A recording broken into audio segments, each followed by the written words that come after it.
শেয়াল, বন্ধু সারস, আজ তোমাকে আমার বাসায় দাওয়াত দিলাম। এসো, আমরা একসাথে মজা করে খাই।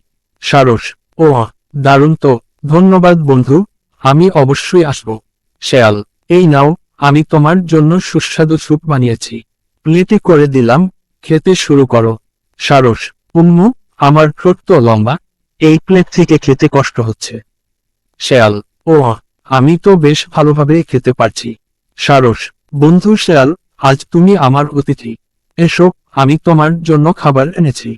শেয়াল, বাহ, আমি তো খুবই খুশি। সারস, এই নাও, লম্বা মুখের কলসে করে খাবার দিলাম, খাও। শেয়াল, আরে, আমি তো মুখ টুকাতে পারছি না। সারস, বন্ধু, অন্যের অসুবিধা বুঝতে শেখা খুব জরুরি। শেয়াল, আমি বুঝতে পেরেছি বন্ধু, আমি ভুল করেছি, আমাকে ক্ষমা করো। সারস, ঠিক আছে, আমরা সবাই ভুল থেকে শিখি। শিক্ষা, অন্যের সাথে যেমন ব্যবহার করবে, তেমন ব্যবহারই ফিরে পাবে। সবসময় অন্যের সুবিধা অসুবিধার কথা ভাবা উচিত।